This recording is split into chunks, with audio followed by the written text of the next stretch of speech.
వీటి తర్వాత ఇది ముహూర్త రహస్యం అని చెప్పేసి నేను గత 10 సంవత్సరాలుగా కలెక్ట్ చేసుకున్న జ్యోతిష్ శాస్త్రాలు కానీ వాస్తులు కానీ అనేక గ్రంథాలు చదివి నేను సేకరించి చేసుకున్న ఇన్ఫర్మేషన్ని ఒక గ్రంథంగా రూపొందించడం జరిగింది.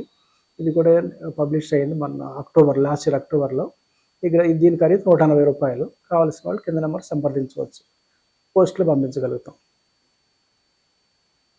ఈ గ్రంథం మైమత్ గృహవాస్తు రహస్యం అని చెప్పేసి వాస్తు శాస్త్రంలో అత్యంత ప్రాచీనమైన గ్రంథంగా నా దృష్టిలో.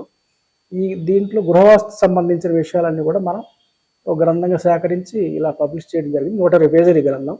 ఇది మొన్న ఫిబ్రవరిలో పబ్లిష్ అయింది, 2025 ఫిబ్రవరి. దీని ఖరీదు రూ. 120. ఇది కూడా కావాల్సిన వాళ్ళు మన కింద నెంబర్ సంప్రదించవచ్చు. వాట్సాప్లో సంప్రదిస్తే పోస్టులు పంపించగలుగుతాం మనం. దీని తర్వాత మానసార గృహవాస్తు అని చెప్పేసి ఇది కూడా ఒక ప్రాచీన గ్రంథమే. మానసార 6వ శతాబ్దం నాటిదని చెప్తారు. దీంట్లో నుంచి కూడా ఇందులో అనేక విషయాలు కలవు. దాంట్లో గృహవాస్తు విషయం మనం ఎక్స్ట్రాక్ట్ తీసుకున్నాం, దీన్ని పబ్లిష్ చేయడం జరిగింది. ఇది 120 పేజీలు. దీని ఖరీదు రూ. 120. ఇది కూడా కావాల్సిన వాళ్ళు కింద నెంబర్ సంప్రదించవచ్చు. మనం పోస్టులు పంపించగలుగుతాం.